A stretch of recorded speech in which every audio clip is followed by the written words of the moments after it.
to go to the groceries. 7 years. Kitchen is great. He's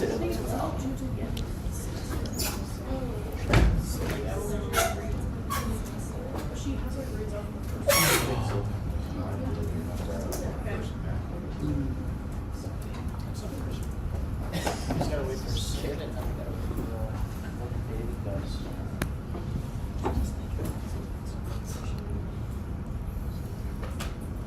He's only staying here.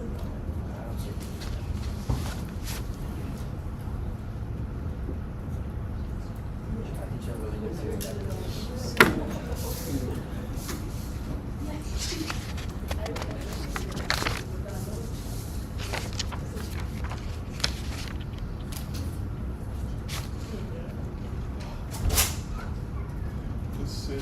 That's a real question.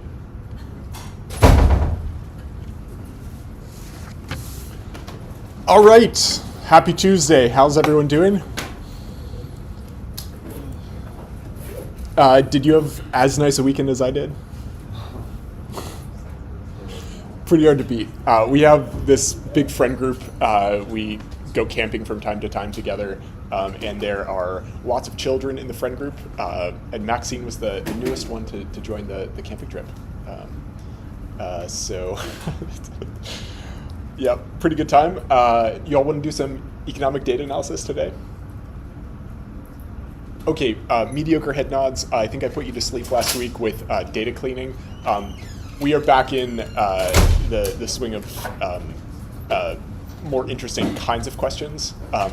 So what we're doing today, we're finishing out data transformations, part 2.2. Let's see, homework 2.2 is due on Friday, and I think we're also going to have homework 2.3 due on Friday, if we can cover our next topic, which is data filtering. I think we have enough time to do all of that this week, so that's where we're going. Let's see, your mini exam 1 is back to me from the grader. Things are looking good. I'm double checking all the grading this evening and should have that to you in the next 24 hours or so. Looks good. I'm impressed with your work. So you should have that back pretty soon. Let's see, any other housekeeping? Any other questions? You all feeling good? Ready to go? Love that. So what we're doing today is finishing out 2.2, which is data transformations. What we talked about last time was a particular kind of data transformation with the CPI conversion. So if you're a macroeconomist, you'll probably deal with adjusting for inflation pretty often. This is more of a macro question. What we did was look at copy prices. We said, here's a sequence of prices. The best way to view time series is with a line plot. So we plotted this line graph of coffee prices between 1974 and roughly today. And you can see it generally looks pretty flat. Coffee prices may have risen since 2000, but they were probably highest, in history. But it generally looks pretty flat, at least in nominal values. So this is just the stated price of coffee. But we walked through and thought about the relative prices between the 1970s and today. And we said, look, a $2 price for coffee in 1970 is not the same expense as $2 in coffee today. $2 today is worth much less. So if we're making a comparison between the price of coffee in history versus today, we need to make that adjustment. This is what we call inflation. And what we did was try to adjust for the value of $1. So what I did here is just make our lives a little bit simpler and adjust for the value of $1. Or at least I used the Consumer Price Index, CPI, to plot the value of $1 today versus in 1970. And that's what this figure looked like. And once we see this, we realize the price of a pound of coffee in the 70s is just not the same. In fact, the value of the dollar today is about 1/8 what it was in 1970. And so what we did was go through and adjust for prices. So this was, once we've done the adjustment in real dollars, we can see the price of coffee has dropped pretty significantly since the 70s, and maybe it stayed pretty flat since 2000. And so what we did is actually just walk through and make this CPI conversion. So in your notebooks, you have the price of coffee in our exercise. So this is the notebook from last time. So we had the real price, and what we did was just go through and convert into real prices. And we made a nice little figure for that. So that's, if I remember right, that's about where we left off last time. I think I teased for you the next exercise we're going to work through, which was with Starbucks. I went to Starbucks this morning. How many of you went to Starbucks today? Oh, interesting.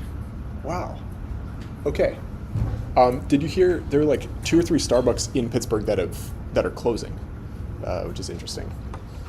A lot of Starbucks locations closing in the U.S., which is very interesting. But yeah, I went to Starbucks this morning with my child on a nice little walk. One thing, if you're managing Starbucks, at least globally, there's a big surge in server need every morning. So starting up a Starbucks location every morning, there are a lot of things you have to manage. And so there's a lot of extra capacity that's required for the computers. And if you're managing Starbucks globally, you need to think about when Starbucks are opening at any given hour of the day. So what we're going to do is try to investigate when Starbucks are opening in every hour globally. So to do this, if you want to take a look at the data set, I've posted it on the course page. So exercise 2.2, we have our Starbucks location hours listed here. So you can take a look at that if you like, and we're going to get there eventually. But this is generally the information that we're given. And we've actually worked with this data set before. So we've, we answered a similar question with this. Actually, this was in your homework 2.1 that you just turned in the end of last week. You were extracting GMT from a string. It's like a data cleaning exercise. This is the exact same data set. What we're trying to do is actually use this idea of opening and closing times, but we're going to standardize them globally. Okay, so this is our data set. This is what it looks like. And I just want to pose a couple of questions to you. So the first place I would start when looking at this data set, well, let me ask this question of you. If you're looking at this data set and you're asking, when are Starbucks opening globally? What's maybe a first place you might start?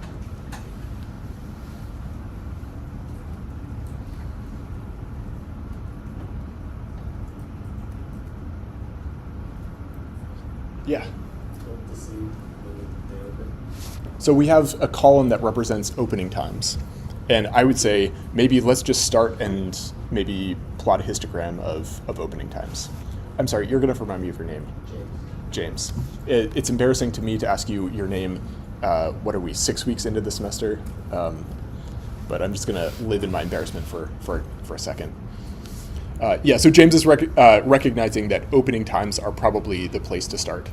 Someone follow up on James. What visualization tool would we use? Quickly. Yeah.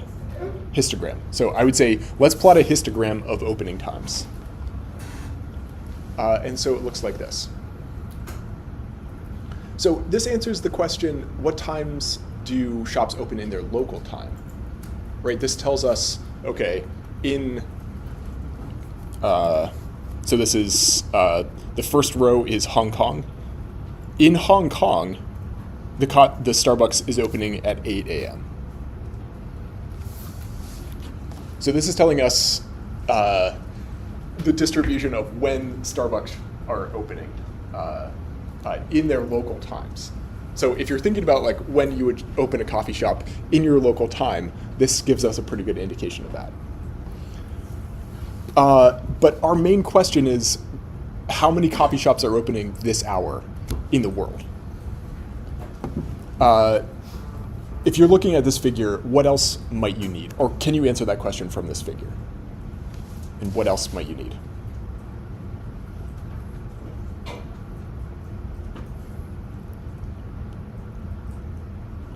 Real question.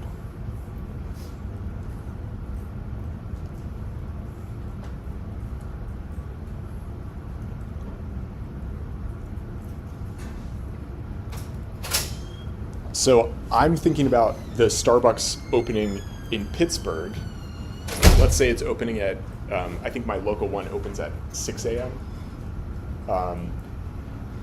That's in Eastern time, like the time zone we live in. But then we also want to be able to make a comparison with the Starbucks that's opening in Hong Kong. And a 6 a.m. open in Hong Kong is not the same time as a 6 a.m. open in the East Coast of the US. So what might we need to be able to compare Hong Kong and an East Coast? Ruby. So we need some way of standardizing the times across the two different time zones, or in fact, across every time zone we have. I guess in your homework, you got some exposure to the variable GMT. How many of you have heard of GMT before? Okay, someone want to describe it for me?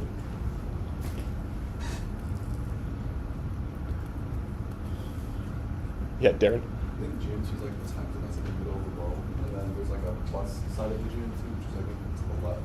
Yeah. And then a minus side that's to the right. And then it's just based on like the lines that, I forget the word for it. There's like lines on the wall. And Yeah. they're split up by that, and also by country jurisdiction. Yeah. So yeah, GMT is essentially a way of keeping track of when midnight happens in Greenwich, which is like there's like a little plaque on the ground in this little town in the UK. It's like, and then we just use that as a way of standardizing times globally. It's a sort of an artifact of history that we picked that little town, but that's sort of the standardized measure of time. What time is it in that town at midnight? Okay, so we don't need to get into too much of the complexities of GMT, but this is one way we can try to answer our question. You're thinking about server loads. How many Starbucks are opening at any given hour? And we want to think about standardizing the opening times. Okay, this doesn't tell us the right question, so we have to do something else. So what I've done here is actually gone ahead and converted the local times into GMT. And I've done this little conversion that we'll talk through in a second. And when I've done that, it looks like this. What I've done is essentially subtract off the GMT value that's in the column. And it gives us a figure that looks like this. So if we're trying to think about opening times, what does this tell us?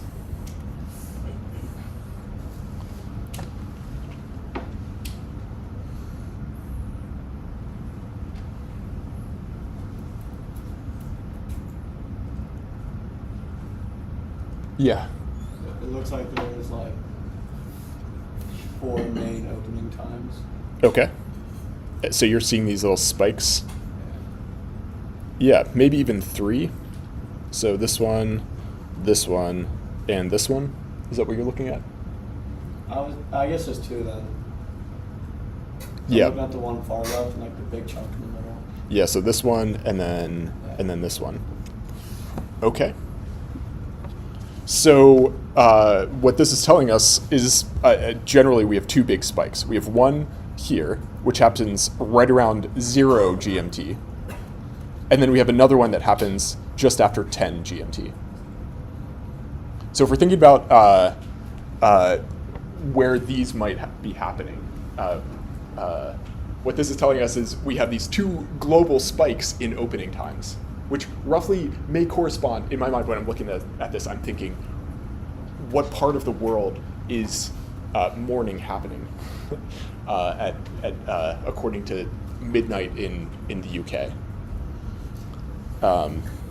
This first one I'm seeing is probably North America. So when it's 10 o'clock in the UK, the east coast of the US is just hitting morning. And then this one's probably Asia.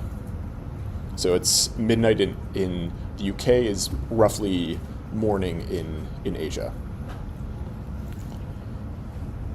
Okay, so this gives us a better picture of coffee shops, but the axis looks a little bit weird, right? What does -1 mean? What time of the day is -1?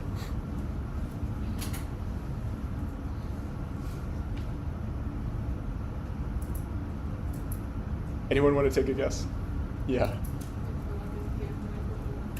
Yeah, so 1 hour before midnight is 11 p.m. Or the 23rd hour of the day, but of the previous day. Yeah.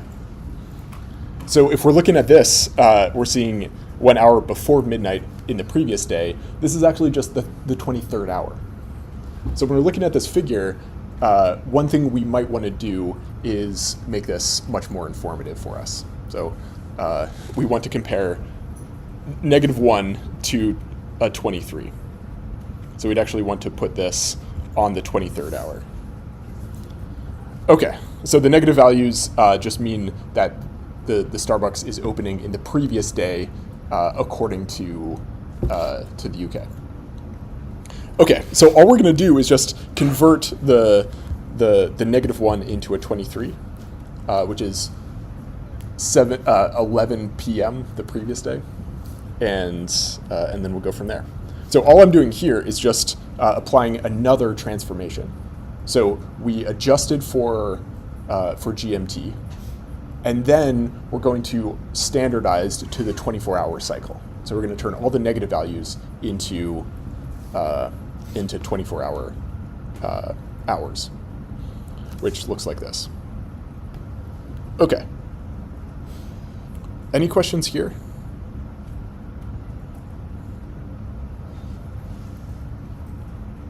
So, yeah, Ruby. I just want to clarify, so it's taking whatever was on the left side of the 0 and Yeah, exactly. So a -1 gets turned into a 23, and a -2 gets turned into 22, and so on. Yeah, we're just like cutting this off and putting it up here. So then we're on a 24-hour window. Yeah. Okay. So if you're thinking about server loads, like you're wondering when Starbucks are opening globally, this is a much better figure and communicates to us much more clearly what's going on. All right. So how many shops are opening at any given time? Well, to answer this specific question, I should have included a vertical axis to give us counts. But if we're wondering how many, when to make sure our servers are fully clear and ready to go, that's really in the early morning, according to GMT, and very late. So maybe mid-morning to early afternoon, and then very late. Okay, so looks like this is maybe a small bump in Europe. So maybe mid-morning, early morning in Europe. It's like, according to the UK, we see this morning. And then once morning hits the United States, we see this massive spike, which tells us, first off, most Starbucks are in the UK. So if we're thinking about server capacity, we need to make sure that our servers are ready to go for morning in the US. But then when morning hits Asia, we like cross the Atlantic, and you see no coffee shops opening, basically, except like, I mean, this might be like Hawaii opening late. But then once morning hits Asia, then we see another spike. So I think this is pretty interesting. We see where Starbucks are opening globally. It tells us sort of the first off, the patterns for Starbucks, and then also sort of the way time tracks around the globe, which is an important consideration when we're thinking about setting up our servers. So like every big company is managing their global servers.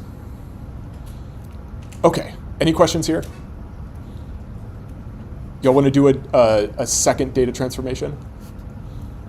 Love the enthusiasm. Who else? I put you to sleep last week, but I need you to be here. Okay, so what we're going to do is essentially perform these data transformations. We're going to convert from local time into a standardized global time, which when you're thinking about a global company like Starbucks is a useful thing to be able to do. And then once we do this, we're going to look at a log-log transformation like we did last time. Okay, so interesting and relevant for Starbucks. This was the data set. So for this exercise, you're going to tell me. So I actually didn't give you any figures, any numbers for the peak. But if you're thinking about how many Starbucks open what's the maximum Starbucks opening in 1 hour? That's a question you're going to be able to answer for me in a second. Okay, so we're just going to go to exercise 2.2. I've already opened the notebook, but if you want the Starbucks location hour data set, you can find that here. And then I'm already started with exercise 2.2. So I'm just going to run this first import. And then all we're going to do is apply this standardizing by time zone. Let's do this first in Excel, and then we'll do this in Python. Do you like that pattern, doing it first in Excel and then in Python? I think it's maybe sometimes easier to think through in Excel, and then that we're doing the same thing in Python. I think if I were learning Python, that would be a useful pattern for me. But if you hate it, send your hate mail to hatemail@econ.org. I'm sure to get it. I definitely will. Okay, so the first thing we'll do is just download the data set. Have I told you that I had a child? No? Oh. I had a child recently. Have I told you that you should keep your data sets organized? No? Oh. You should keep your data sets organized.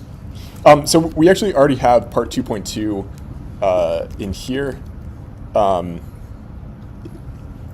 from last time. So we were dealing with copy prices and using the CPI conversion. So what I'm going to do is just in my downloads folder, I'm just going to drag this over, and we will open our data set up from here. So I'm going to open the Starbucks location hours data set.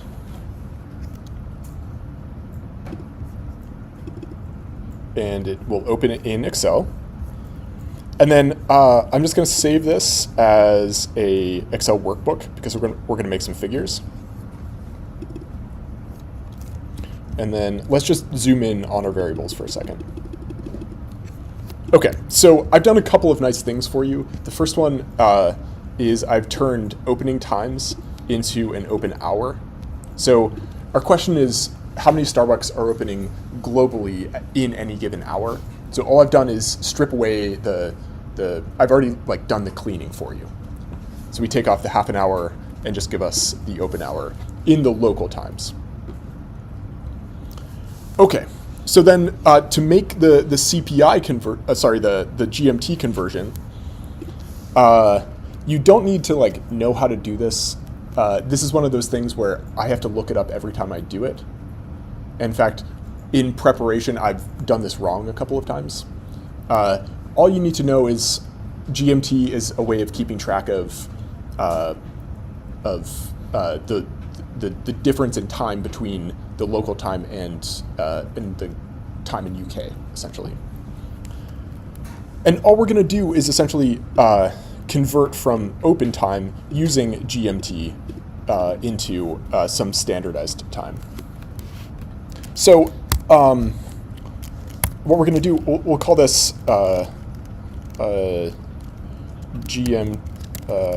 open GMT.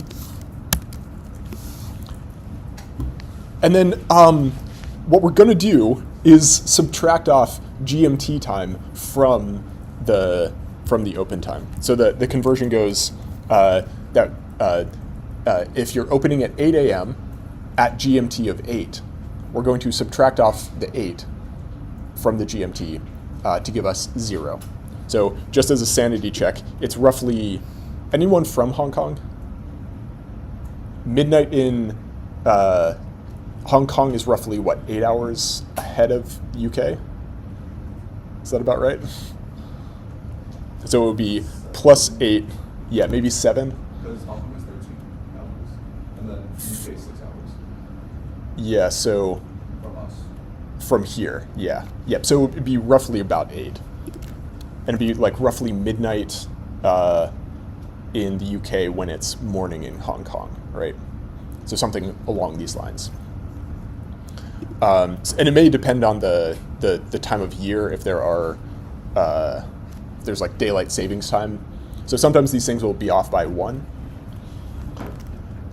So what we're going to do is take open time in Hong Kong and subtract off GMT. So we take the first value and subtract off GMT. Okay, so you all have enough Excel skills at this point to know how to get started here. So the first thing we're going to do, we're going to take about 2 minutes. I want you to construct this this time zone open GMT, which should be the opening times for these coffee shops in our data set according to GMT. So what time are they opening according to the UK? So we'll take about 2 minutes here. Say hello to your neighbors. Say a nice thing that you did this weekend. Tell them if you went camping like I did. Tell them that their Excel notebook looks really good. And then we'll take 2 minutes to construct this variable.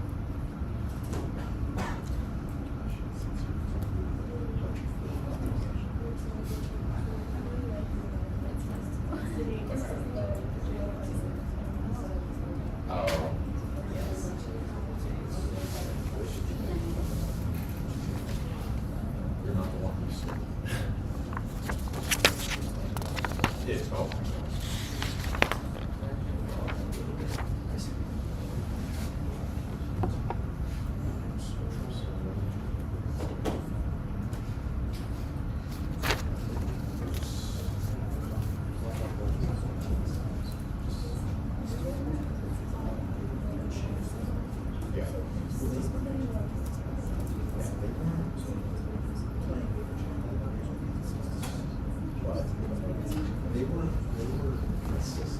And then once you've constructed this variable, construct a histogram of the opening times.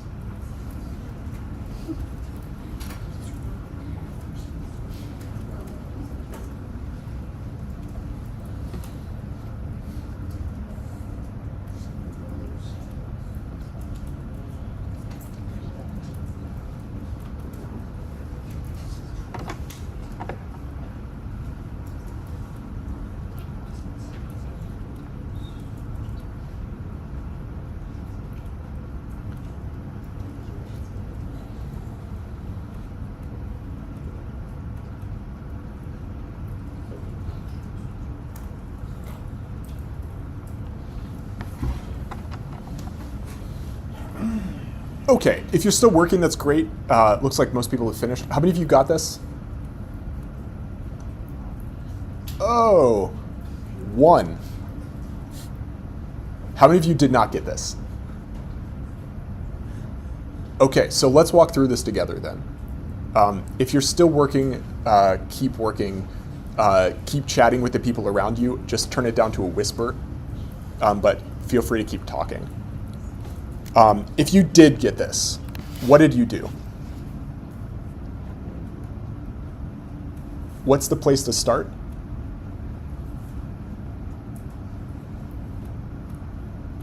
Yeah. Okay. Okay, nice. So I'm going to hit equals, which tells Excel that this is a function, like we want to do some math. So I'm going to select open, which tells Excel to look at this, treat the open time in Hong Kong as a variable. And then we're going to add a negative, so this will be a subtraction, and we're going to subtract off GMT. And so when we do this, we get 0. So this is telling us this coffee shop is opening up at midnight in UK, even UK time. It's opening up at midnight UK time in Hong Kong. Okay, so this is step 1. And then the second step is we just want to apply this to all of the values. If you double click on the corner, I believe that just pastes it all the way down. This is something I messed up last time. This is like one of those little Excel tricks that some people are just very proficient at doing things in Excel specifically. This is one of those little tricks. You can just double click on the corner and it will paste it all the way down. But there are like thousands of ways of doing this. Any questions here?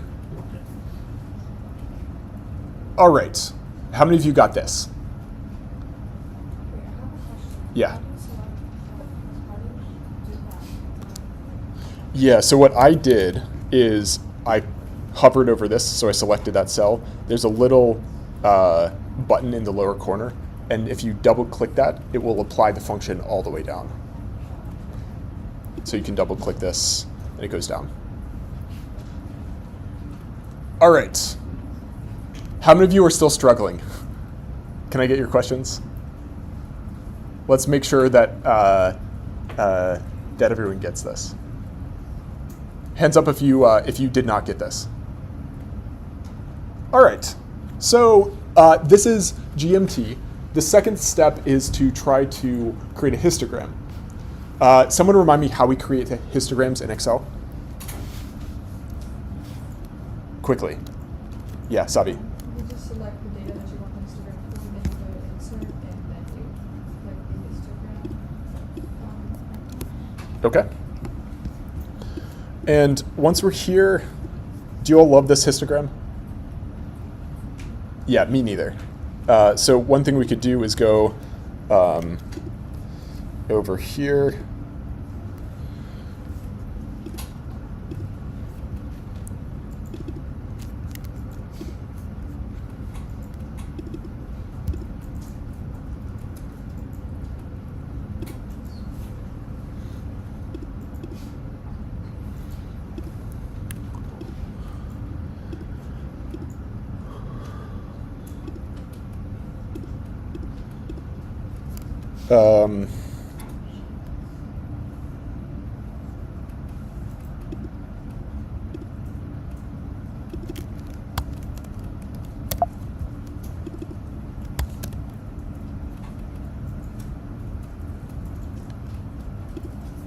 Anyone know what I'm doing wrong? Are you looking for? Oh, there we go. Yeah, sorry. So I accidentally clicked on the axis labels. What you want to do to change the bin widths is to click on the bins, the bars themselves. So then that brings up the options for the bins. Here it's saying auto bins, but I actually want a standard bin width, and I want it to be equal to 1. So I'll just apply that. Okay, and then this is open our GMT. Okay, so according to this figure, how many? Someone tell your neighbor, everyone, how many coffee shops roughly are opening at the maximum hour. So what does our server capacity need to cover?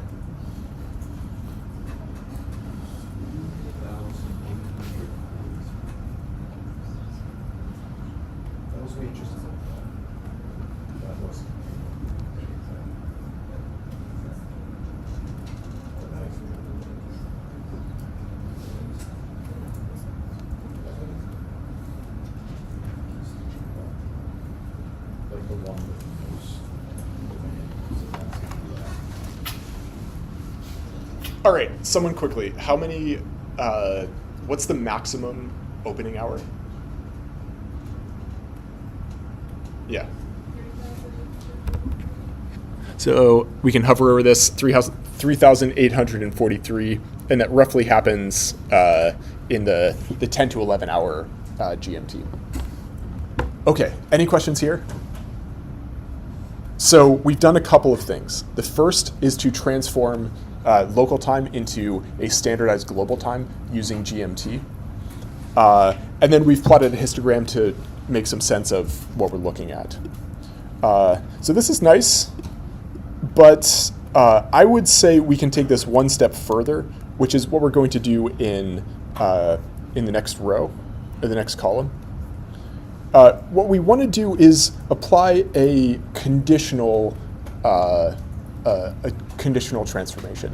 For the values that are negative, it's much easier to read hours in the 24-hour window. And you can see we have a lot of values that are negative. So what we're going to do in our next column is actually construct a normalized GMT value. So each of these values will get turned into something that happens in a 24-hour window. So I'm going to call this OpenGMT 24, just to give us a nice, concise column name. And then someone tell me what we like, at least the logic of what we should do here. We've walked through sort of how I think about it in the slides, but how might we convert negative values into positive values?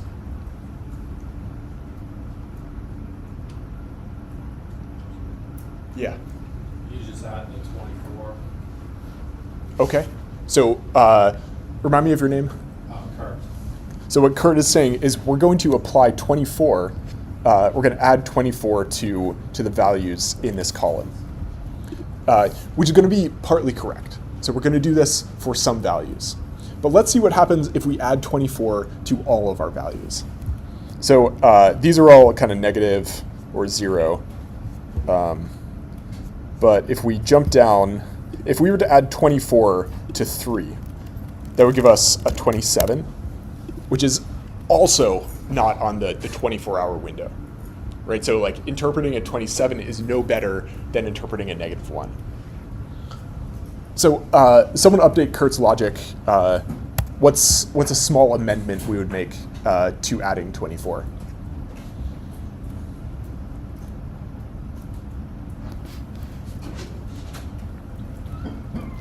Yeah. So we should check which values are negative, and if they're negative, then we add 24 to them. But we don't add 24 to all of the values, just the ones that are negative. Yeah, very nice. So anyone know how to do this?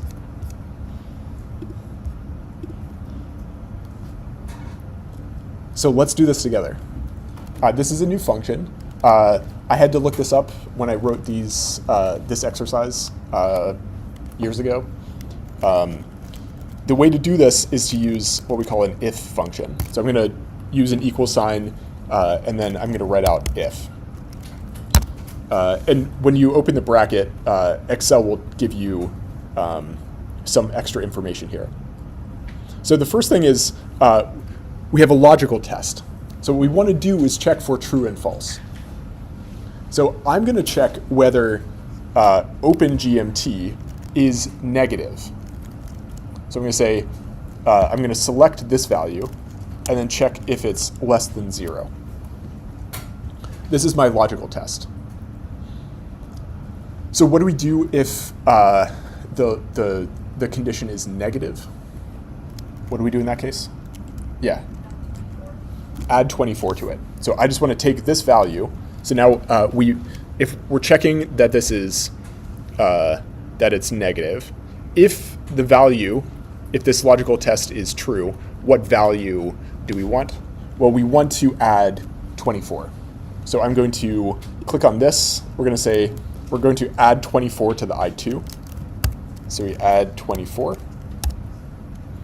And then if it's false, if it's actually equal to or greater than 0, then we're just going to leave it as is.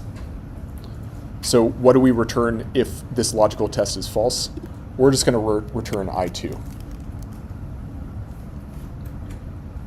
Okay. Any questions here? So we're taking a logical, we're checking something, our logical test, which is whether the value is negative. If it's negative, then we should add 24 to it. And if it's not negative, then we should leave it as is. All right, so I'm just gonna close this, hit enter, and then like I did before, I'm just going to double click on the corner. So you can see, if it was happening in the previous day, according to London local time, we add 24 to it. If it's happening in the first hour of the day, 0, which is midnight, we're just going to let it happen in midnight. So we'll just leave it as is.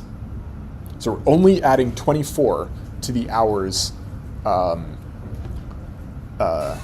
are negative, happening in the previous day. All right, so let's take 2 minutes here. I want you to create a histogram of this value and then tell your neighbor what the conclusion is. When should we be worrying about global server capacity from the perspective of GMT?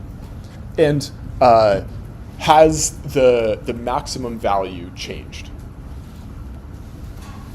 Take 2 minutes here. Tell your neighbor that they're so good at Excel.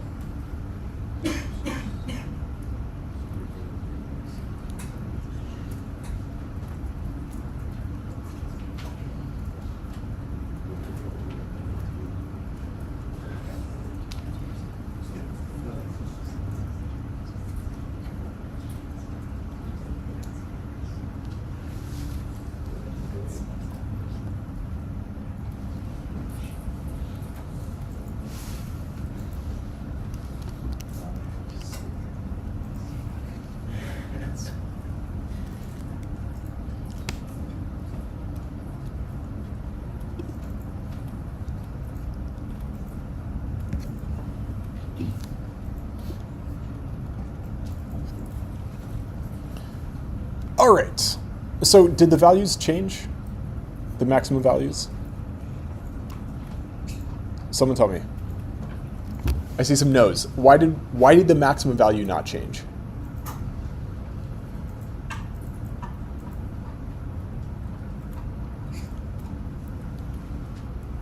Tough crowd today. No, the reason the maximum value has not changed is because we haven't actually changed anything about what we're counting.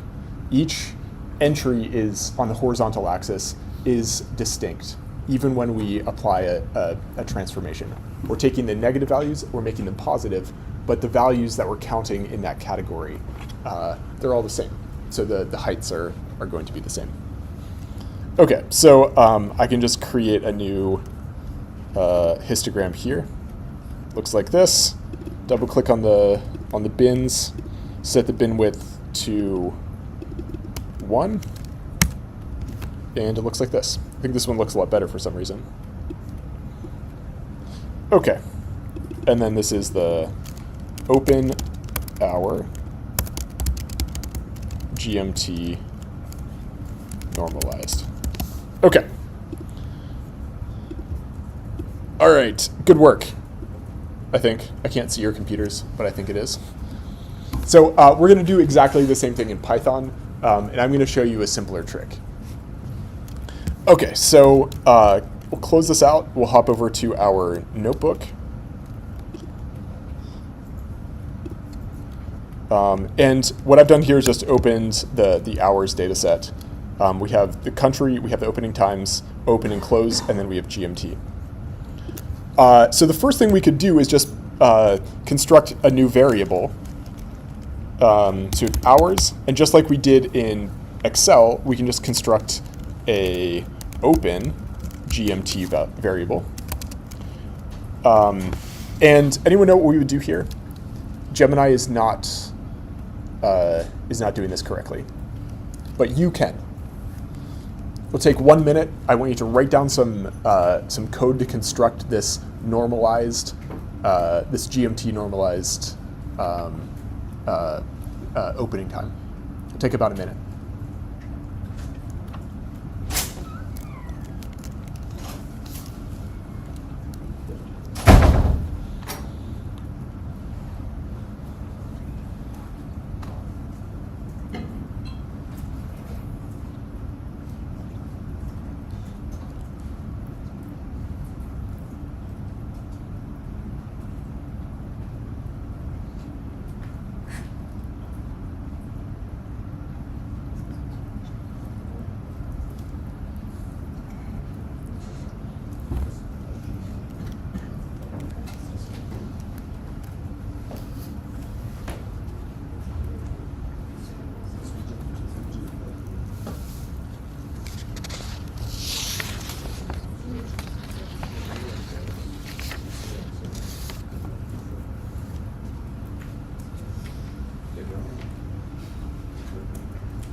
Don't count on me for these, but I think I might have some.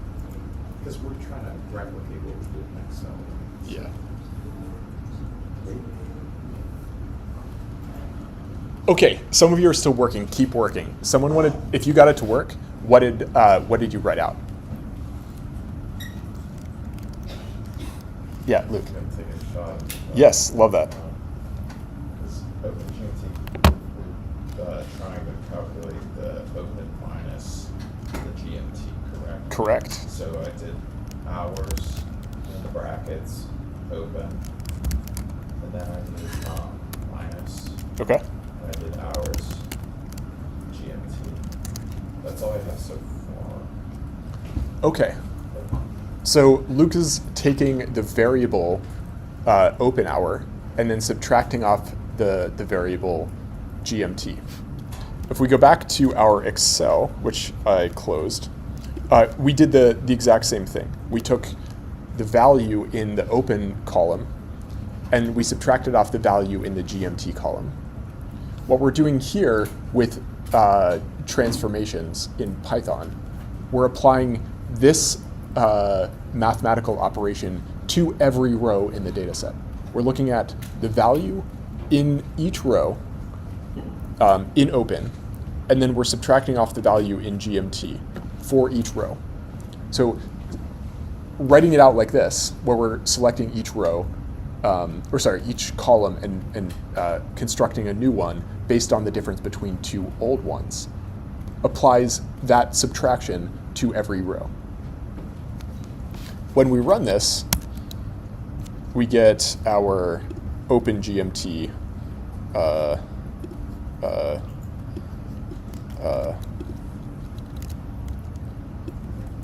our open GMT column, which looks like this.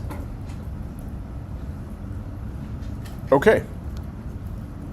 So these give this column represents the opening times according to a global standard. Yeah, very nice, Luke. I unfortunately can't give you any lecture points because you got that right. Oh, okay, I did the next one. Yeah. Any questions here? This is as simple as it gets. Or I would say this is relatively simple.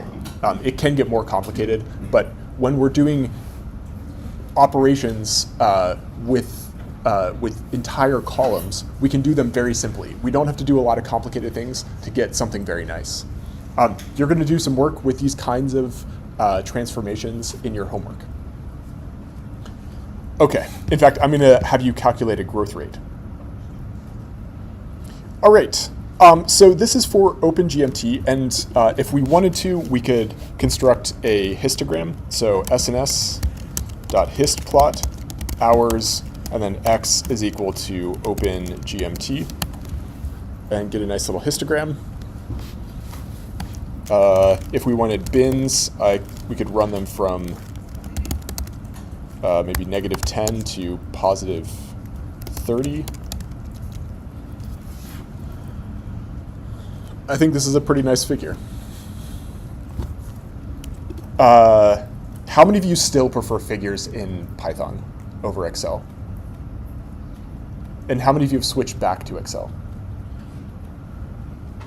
Okay. Depends on the figure.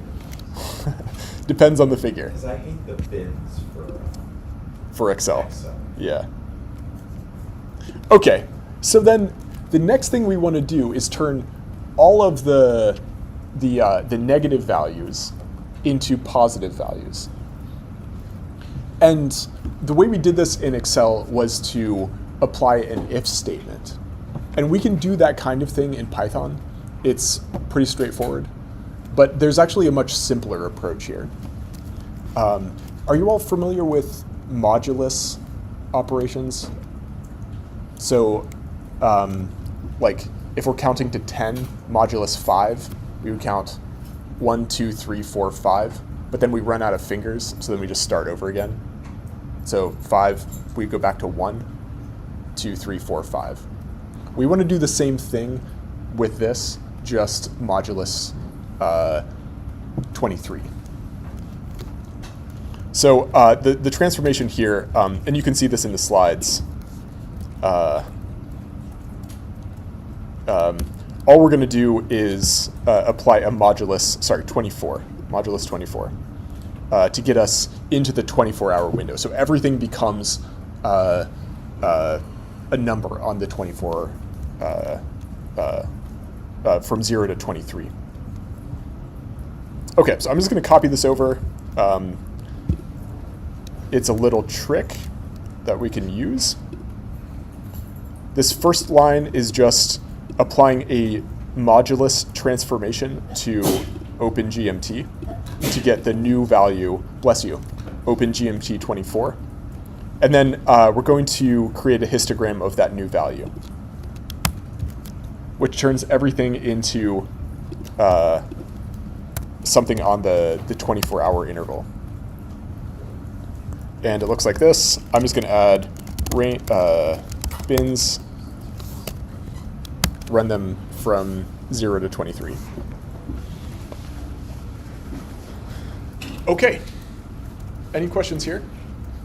Yeah, Sabi. So I understand we use the modulus to like convert the negative to positive. Yeah. But actually, like if we set a condition in Excel, can we set a condition in Python using like the if else code? Can we do that in Python? Yeah, we can. It's this is simpler for this example. Maybe we'll do another example with something that would require an if-else statement. There's another thing I need to teach you to be able to do that in Python. So we're gonna leave this here. Yeah, but you can. Any other questions? All right. So I would say this is, it's a type of transformation that we care about, but we don't do that often. I think it's interesting if we're trying to standardize opening times, but I have one that a transformation that we do much more frequently in economics, which is the logarithmic transformation. Okay, questions before we move on? So, you'll remember from last time, or I guess it was part 1.5, when we were talking about the scatter plot. We walked through this example, where we had GDP on the horizontal axis and coffee production on the vertical axis. Why are all of my examples related to coffee somehow? Coincidence. Okay, tough crowd. Maybe it's not funny. I'm a dad, so my dad jokes are now justified. This is a common type of thing we do in economics. Two country variables, and we're looking at lots of countries and trying to understand relationships. Particularly if you do like development economics, this is something that subfield spend a lot of time with. Cross-country comparisons. So if you're trying to answer this question with this figure, what might you see? This is a bit of a review. So someone tell me what we concluded last time. Is there a relationship between GDP and copy production? Ruby? Not clear. And why is it not clear? So we have a couple of problems here. There may not be a relationship, but visually, it's difficult to interpret this figure because we have a bunch of data that's clustered around 0. And then we have just a few data points that are hanging out on their own. So a relationship here, it may exist, but this figure actually obscures it. And the fundamental reason is because we have a linear scale on both axes.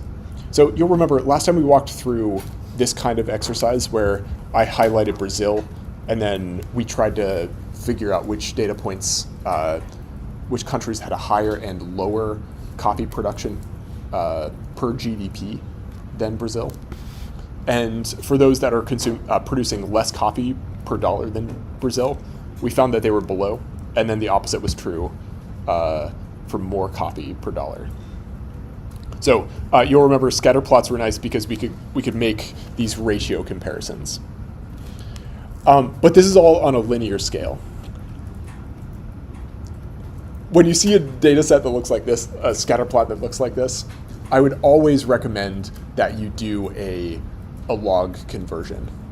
What we want to do is separate out the small values while preserving the large values. And we can do this with a log.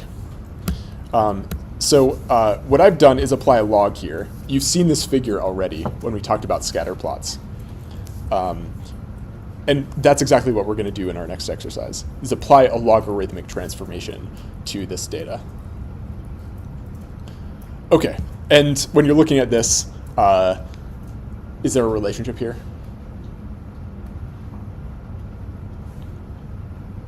Probably. It looks like there might be. We're going to test this in part 4.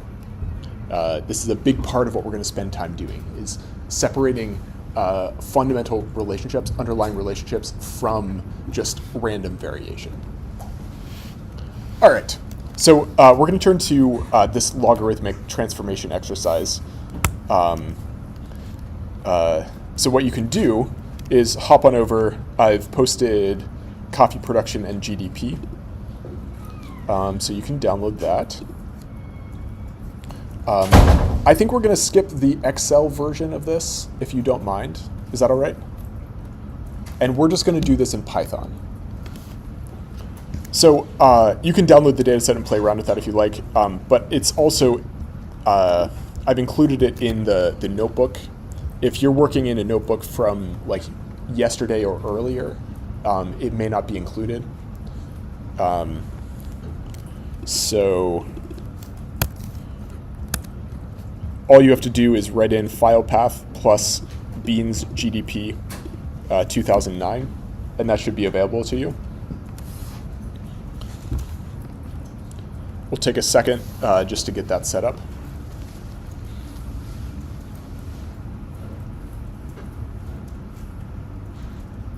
So you can just use file path plus beans GDP 2009. Sorry, 2019.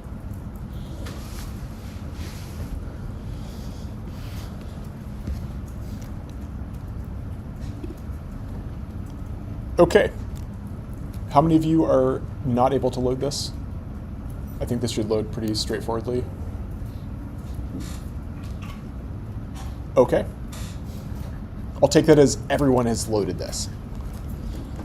So what we're going to do is apply a logarithmic transformation to our data. This is the header for the data. But what I want to do is actually take the log. A logarithm is essentially the inverse mathematical operation of an exponent. So it takes an exponential relationship and turns it into a linear one. So what I'm going to do is actually just apply a log transformation to the GDP variable. So I'm going to say, I'm going to create a new variable called GDP. We'll call this log GDP. And then all I want to do is apply a log. And Gemini actually knows exactly how to do this. NP, so we're looking at the numbers, the Python numbers package, NP. We're pulling out log, which is a logarithmic transformation. I believe it defaults to a log base 10. And then we're going to enter the entire column inside the log function. So just like this. Yeah. Sorry. My jokes don't land. They never do. My spelling of GDP is always wrong. At least the figures in my slides are great most of the time.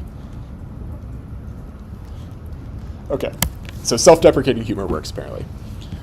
I've loaded the data set, I've applied the logarithmic transformation, and if you want to look at this, let's just plot out the header. So what we've done here is construct a new column called log GDP, and we can place it right next to our old one. And you can just see we've applied a logarithmic transformation to these values, turning them into log GDP values. Okay, so next step for you, you can see the code in the slides if you want to copy that, but I recommend you don't copy the slides. I want you to create a log of the coffee production variable, so apply a log to that variable, and then create a scatter plot of the two logged variables. There is code in the slides if you want to fall back on that, but we're going to take 2 minutes here to construct a log-log scatter plot of this relationship. And bail your neighbor out, tell your neighbor that they're very good at Python, that their notebook looks immaculate, and then create the scatter plot. Take 2 minutes.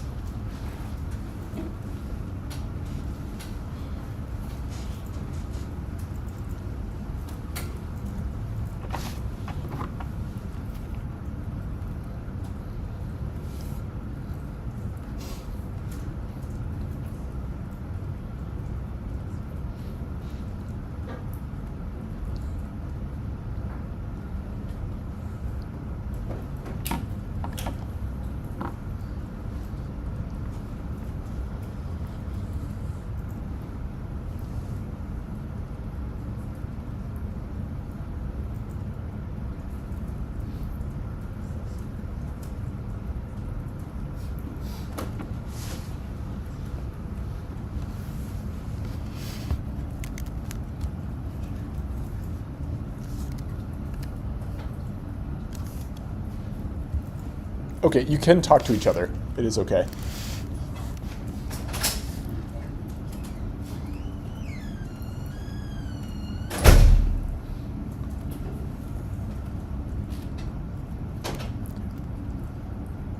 All right, how many of you were able to create this scatter plot?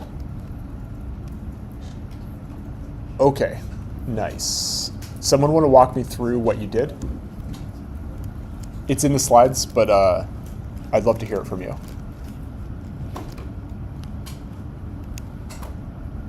Or is it too simple? Eva? First, I just did that same line, but just with coffee production. You okay? So log coffee. So maybe we'll just call it log coffee production. Equals np.log. Let's use GDP and then brackets the Nice. function. Okay. And then I did SNS on scatter plot. GDP, comma, x equals the coffee production log. Okay. And y equals the GDP log. and then our y variable, log GDP. Okay. And then we run this, and we get a new scatter plot. Okay, very nice. Any questions here?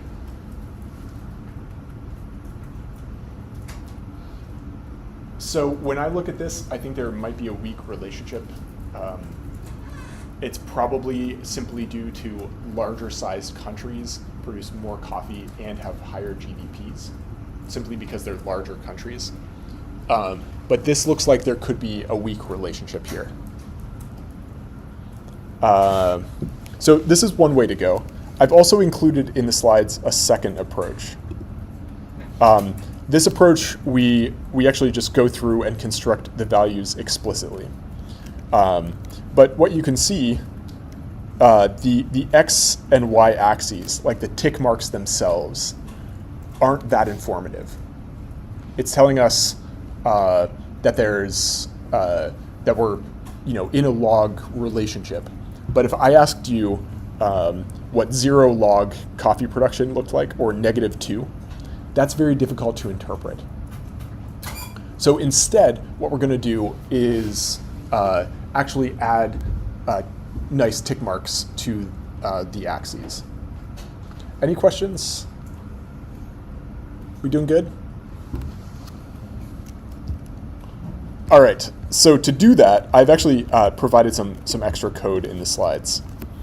All we have to do is construct a scatter plot like we did, but without the log. And then we're going to change the scale of both axes to a logarithmic scale. So this is just a feature of the x and y axes. And all we want is for it to be in logs. So I'm just going to copy this over.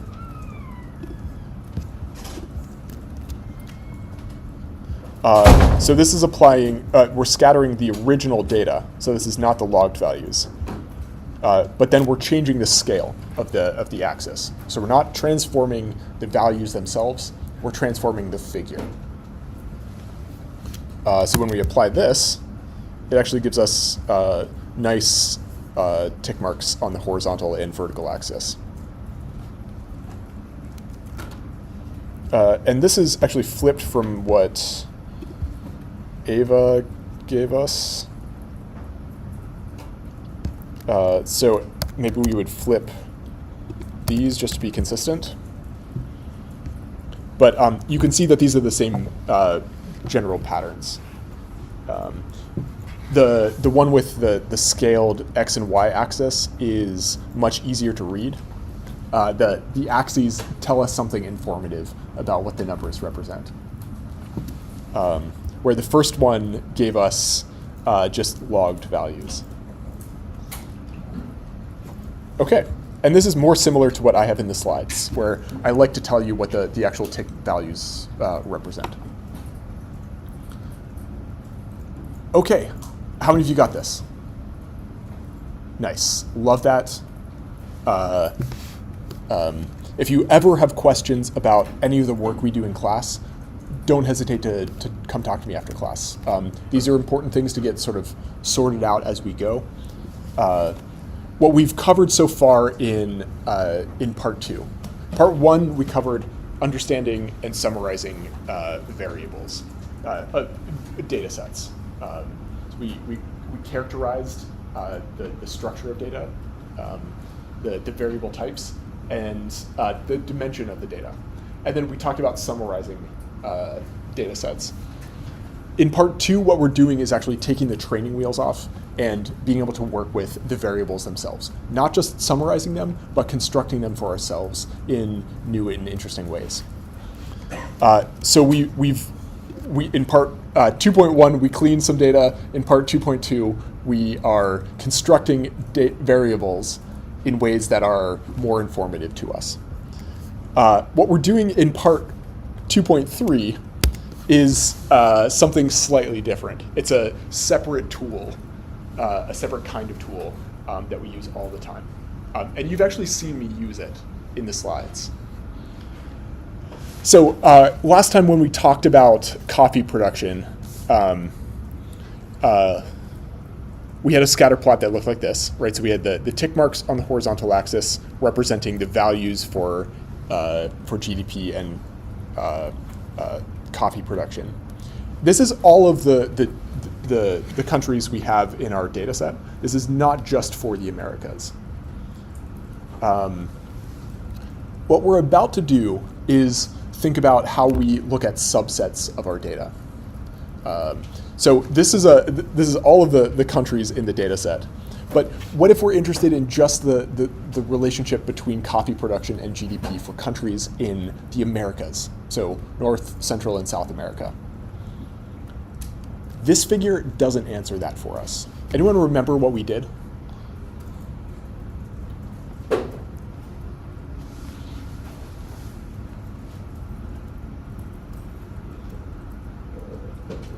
All we have to do here is select the countries that are in the Americas. So we're just going to filter out every other country that's not in the Americas and just plot the data that's just in the Americas. This is what we call filtering, and this is what we're doing next time. So here you can see these in blue are the countries that are in the Americas. And then all of the others I've included just to indicate that we've filtered them out. And here, again, maybe a weak relationship. It's somewhat unclear. But this is the kind of thing we're going to start doing in part 2.3, what we call data filtering. We don't really have time to start it now, but this is where we're going. As I send you out the door, make sure you're taking a look at homework 2.2. This is all about transforming data. So there'll be a couple questions there. You'll do a data transformation and then you'll make a couple of figures. And then in 2.2 next class, we're going to start talking about filtering. Any questions before we take off? So nice seeing all of you. Stick around if you have questions, and I'll see you all on Thursday.